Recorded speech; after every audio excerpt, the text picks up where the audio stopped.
de lateral direito na mira do tricolor, esse sim, a gente já tem nome, vai trazer para você aqui, em primeira mão no canal Tiro de Meta, e também vamos falar do grego Marinakis, melou no São Paulo, é isso mesmo, parece que não vai ter mais a parceria entre o grego Marinakis e o São Paulo Futebol Clube. Eu trago por outro lado, vai entrar mais grana nos cofres do São Paulo. Pausa de 5 segundos para pedir a sua ajuda ao nosso canal com o seu like e se inscrever se ainda não for um inscrito. Bom, Lucas Moura, hein?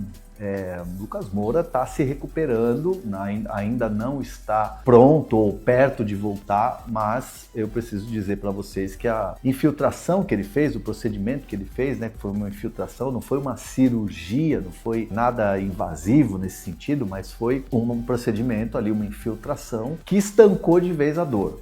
Então o Lucas Moura não sente mais as dores que sentia, mesmo quando era colocado ali para fazer um esforço físico, né? Ou uma situação em que ele tinha que fazer um arranque, que ele sentia ali um desconforto e isso gerava muita insegurança para ele voltar. O jogador de velocidade, o jogador com a característica que ele tem, precisa estar 100%. Então ele fez esse procedimento, né, com o Dr. Moisés Cohen, junto com os médicos do São Paulo, já voltou a recuperar e está fazendo algumas corridas no gramado. A ideia, a tendência é que até o começo da semana que vem ele vá para uma transição, onde ele faça trabalhos físicos ali e aí sim depois sendo liberado para treinar com o restante do grupo. Existe uma possibilidade dele jogar o segundo jogo da Copa do Brasil, né? O jogo de ida é agora, semana que vem no Morumbi, e na outra semana aí você tem o confronto de volta lá em Curitiba. Né? Então, assim, existe uma possibilidade? Existe, mas a segurança mesmo para ele voltar é no primeiro jogo de oitavas de final da Libertadores contra o Atlético Nacional, que aí já é na semana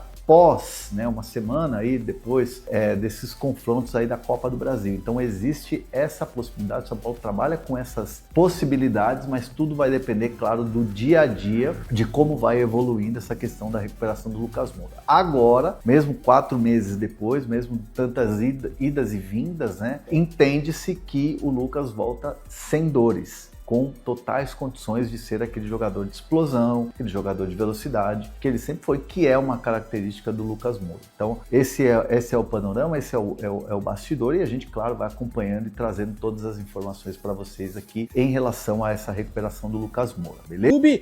São Paulo e Marinakis não devem mais fechar um acordo exclusivo pelas categorias de base do São Paulo, um acordo de investimento na categoria de base do São Paulo. São Paulo evita falar em SAF ou venda da base. Seria uma parceria comercial.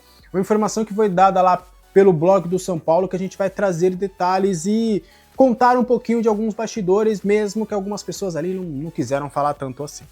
Então, o que acontece? O próprio presidente Júlio Casares, ele tinha dado uma entrevista lá para o Antônio Tabet no UOL, afirmando que o acordo com o Marinakis sairia até o final do ano, né? Então tava todo mundo ali, beleza, tá em minutas de contrato, tá em partes burocráticas, e então vai dar tudo certo até o final do ano. Só que o que acontece?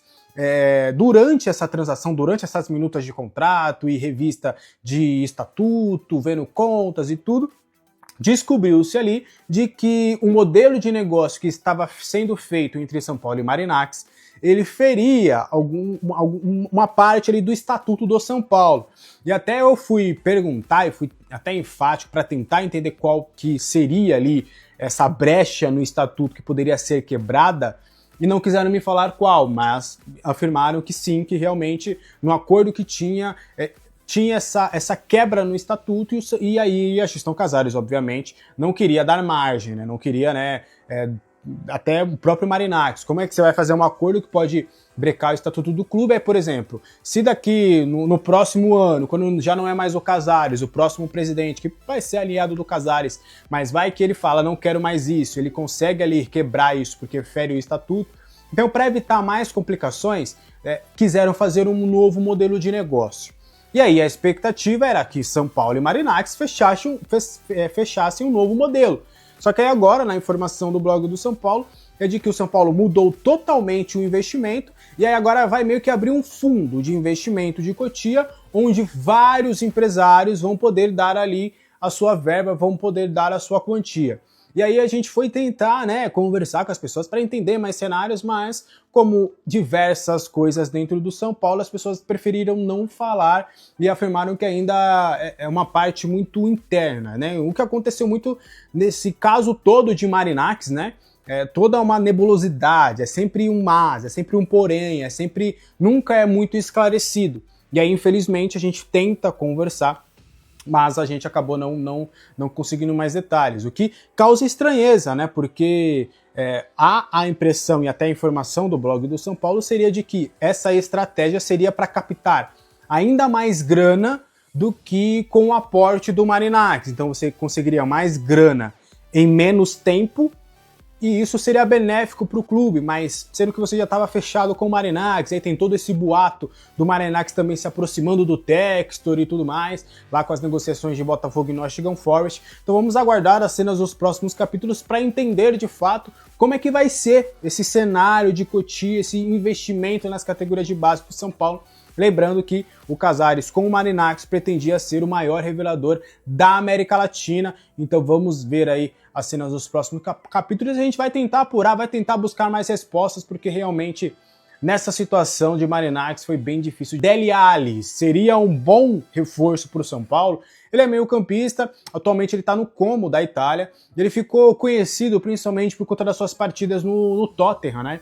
Ele chegou a jogar boas partidas no Tottenham, era tido ali como uma grande promessa e poderia ser assim, um dos melhores meio-campistas do futebol inglês e também do futebol mundial. Ele era um grande prospecto, para falar a verdade. E aí até tem uma cena do José Mourinho, quando treinava ali o Tottenham, ele dá uma dura no Dele Alli, porque fala, né, que ele tem talento e tudo, mas que ele precisa trabalhar duro. E aí talvez o fato desse... O talento não se juntou à vontade de querer trabalhar e aí ele acabou não tendo as expectativas que todo mundo criava ali no Dele Alli para ser um grande jogador. Mas o que tem a ver com o São Paulo? Seguinte, foi uma informação dada primeiro pela 0 Hora Gaúcha, e aí a gente conseguiu ali, demorou um pouquinho até porque essa informação deles foi na segunda-feira e só agora na quarta-feira que a gente está trazendo, porque a gente foi buscar quem era o empresário, buscar a gente, ver se algum empresário brasileiro tinha contato lá, então é uma apuração que demora um pouquinho às vezes. Então a gente foi conversando, até chegar em pessoas que trabalham ali na agência que cuida da carreira do Dele Alli para entender realmente. A gente soube que, cara, o Dele Alli foi oferecido para praticamente todos os clubes brasileiros, tá? Eles veem que o mercado brasileiro pode ser uma boa alternativa para o Dele Alli, ao que tudo indica, ele não faz parte ali dos planos do Como, não vai ser ali um jogador que vai ter muito espaço no Como. E aí, os agentes do Dele Alli estão vendo ali oportunidades em mercados divergentes, mercados emergentes, melhor dizendo, porque lá no futebol europeu ele já não tem mais uma capacidade ali de jogar em algumas equipes competitivas. E aí ele indo para a MLS, para a Arábia Saudita e para o futebol brasileiro, que foram os 3 mercados que os agentes estão buscando novos destinos para o Dele Alli, que seria uma boa alternativa para ele. E assim, me afirmaram que vários clubes brasileiros. Não me confirmaram se o São Paulo especificamente, mas me falaram que todos os grandes clubes brasileiros teve o Dele Alli oferecido, o que nos leva a crer que o São Paulo foi um deles. E aí a gente vai levar isso para o São Paulo e falar, doideira, não faz sentido, a gente não é um jogador que a gente quer investir, até porque ele ganha um salário que é elevado, ele ganha 5 milhões de euros por temporada, então por mês, na verdade, então é um jogador que tem um salário elevado, então não faz nenhum sentido para a nossa realidade hoje, realmente não rola. E aí eu fui conversar também com vários amigos setoristas também para ver se eles tinham alguma coisa. E todo mundo ali, a gente ouviu aqui, mas nada a ver, né? O Grêmio, por exemplo, que foi o principal interessado ali de buscar mais detalhes, se assustou totalmente com os valores pedidos e não fez questão nenhuma realmente de contratar o Dele Alli. Mas fica aí a questão, você gostaria de Dele Alli jogando no São Paulo? Quero muito saber a sua opinião, deixe aí nos comentários, quero muito saber. Para fechar o vídeo de hoje, João Lucas, lateral do Grêmio, foi oferecido pelo São Paulo. Seria uma boa? Informação dada lá pelo blog do São Paulo, que a gente confirma, a gente conversou com as pessoas que trabalham com o João Lucas e ele não está satisfeito no Grêmio, não está realmente querendo, não está vendo um futuro no Grêmio. até porque o Grêmio está buscando ali novas opções para lateral. O Grêmio hoje tem outros nomes ali também para a posição, e o João Lucas não teve ali 7 primeiros meses positivos no Grêmio. Ele chega ao Grêmio nessa temporada, né? Ele pertencia ao Santos, estava emprestado ao Juventude na temporada passada, onde no Juventude ele até foi relativamente bem. O Santos já queria ali se livrar do atleta e acabou negociando ele com o Grêmio. Só que no Grêmio as coisas ali não aconteceram da forma que todos esperavam. Ele até teve algumas oportunidades, principalmente no Campeonato Gaúcho, mas foi perdendo espaço, e em algumas partidas onde ele acabou atuando também, ele não foi bem, teve falhas ali cruciais. Então o relacionamento com a torcida do Grêmio também já não é dos melhores, ele é um dos principais alvos da torcida. Então ali as pessoas que trabalham com o João Lucas estão buscando alternativas no mercado para que ele possa continuar a sua carreira. E aí, como publicamente o São Paulo vem e fala que quer um lateral direito, o seu nome foi elevado até a diretoria do São Paulo, que preferiu não levar em consideração esse oferecimento e sequer abriu conversas para a contratação do lateral direito. Aí fica a questão, você contrataria o João Lucas? Quero muito saber a sua opinião, deixe aí nos comentários. Eu sinceramente acho que não seria uma boa não, eu prefiro apostar no Mike, por exemplo. A Fute Fanatics é uma loja completa de camisas e artigos do São Paulo, e agora ela é parceira oficial do canal Família Tricolor News. Aqui você encontra os últimos lançamentos, camisas históricas, agasalhos, bonés, garrafas e tudo que um verdadeiro São Paulino precisa para mostrar orgulho de ser tricolor. E tem mais, usando o cupom exclusivo do canal Primeira8, você ganha um desconto especial na sua compra. Clique no link abaixo ou aponte a câmera do seu celular para o QR Code ao lado. Segundo a imprensa inglesa, o Manchester United tem interesse na contratação do Gabriel Sara, ex-meia do São Paulo, hoje no Galatasaray. O São Paulo que pode receber uma bolada nessa transação aí do Gabriel Sara, tá ok? Vamos falar também do aumento da dívida do São Paulo. Vou trazer aqui alguns dados que é do meu amigo jornalista Alexander Vieira, mas aí eu tenho algumas outras informações em cima disso, tá? O São Paulo terminou maio com uma dívida maior do que dezembro, quando bateu 968 milhões. No quinto mês do ano, a dívida saltou de 979. Em fevereiro, tinha tido uma queda para 965 milhões de reais. Além disso, como já noticiado na semana passada, houve um déficit menor do que o previsto para os 6 primeiros meses, com 31 milhões e 800 mil. Previsão aprovada pelo Conselho Deliberativo do clube. No ano passado, previa um déficit ainda maior de 44 milhões de reais. Procurado, o clube afirmou que não se posicionará publicamente, mas o que em breve, ao lado da Galápagos, dará esclarecimento público sobre as finanças. Uma das poucas justificativas dadas em nossa apuração foi de que oscilações da dívida e do déficit já estavam previstas. A venda do meio-campista Matheus Alves ao CSKA da Rússia por 6 milhões de euros, 37 milhões e 900 mil, ainda não entrou neste relatório referente ao primeiro semestre de 2025, porque foi sacramentada em julho. A previsão orçamentária do São Paulo para 2025 indica 44 milhões e 800 mil de superávit no final do ano, coisa que eu duvido muito, e essa dívida do São Paulo vai saltar para mais de 1 bilhão de reais. É isso mesmo, meus amigos. 1 bilhão de reais de dívidas do São Paulo Futebol Clube, da gestão Júlio Casares e Belmonte mais Companhia Limitada. Pode entrar grana nos cofres aí em breve, nos cofres, para dar uma amenizada nessa dívida, quem sabe, né? O meio de Cotia Lucas Perry está a caminho do Leeds United da Inglaterra. O goleiro deixa o Lyon por cerca de 15 milhões de euros mais bonificações. Pelo mecanismo de solidariedade FIFA, o São Paulo tem 3,3%, que daria na casa de 2 milhões 970 mil por ter formado o atleta numa venda futura. E o DM do São Paulo, como estão? Vamos trazer as informações de toda a galera que está no DM do São Paulo. Oscar, a gravidade foi tão grande que segue em repouso total, utilizando o colete de proteção. Pode até ficar 2 meses fora ou mais. Lucas Moura segue em processo de volta, a expectativa é que ele retorne em agosto. Tá ok? Luca, o nosso atacante Luca, cara, que vou te falar, parece que a bruxa tá solta no São Paulo, né? Iniciou o tratamento após o estiramento na coxa esquerda e a previsão de retorno depende da resposta do atleta nos próximos dias, o atacante Luca, tá? Caleri continua com o processo de reabilitação programado e ainda vai levar alguns meses para voltar. E o Rian Francisco aguarda a realização da cirurgia e voltará só em 2026.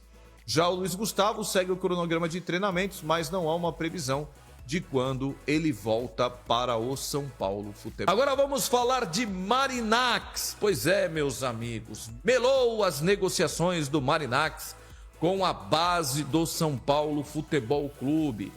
Pode ser retomadas as negociações? Sim.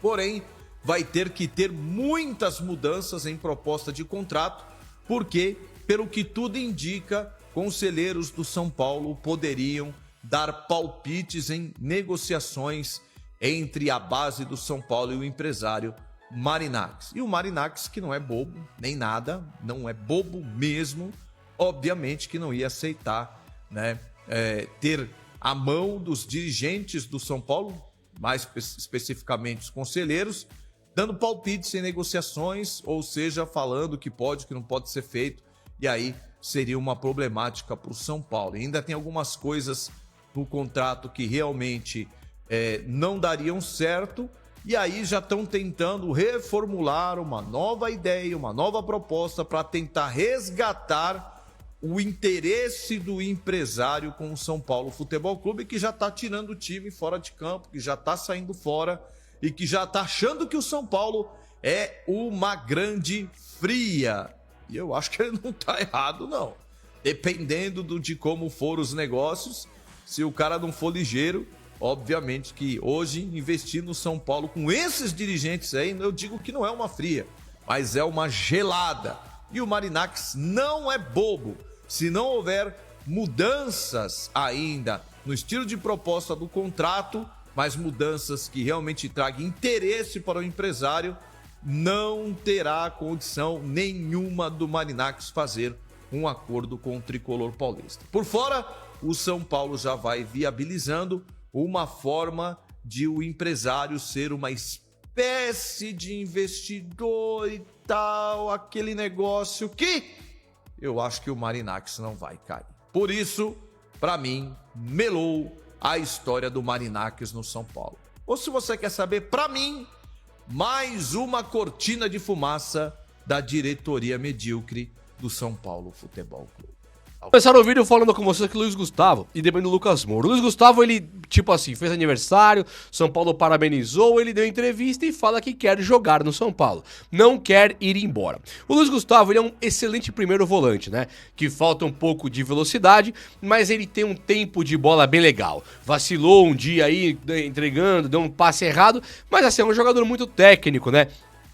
Um jogador que tem um vigor físico muito presente, é um cara que tem um excelente chute, um excelente cabeceio, um tempo de bola para desarmar o adversário ali muito incrível, e ele é um cara que a idade chegando, realmente ele vai ficando um pouco mais complicado. Só que ele, indo para o sistema defensivo, ali para a zaga mesmo, ele pode ser um jogador formidável para o time do São Paulo. E eu explico aí, olha só, ele tem a questão a favor dele, que é a parte física avantajada. Então ele corre. Você vai pensar, o Luiz Gustavo não tá correndo hoje igual o Marcos Antônio. Não tá mesmo.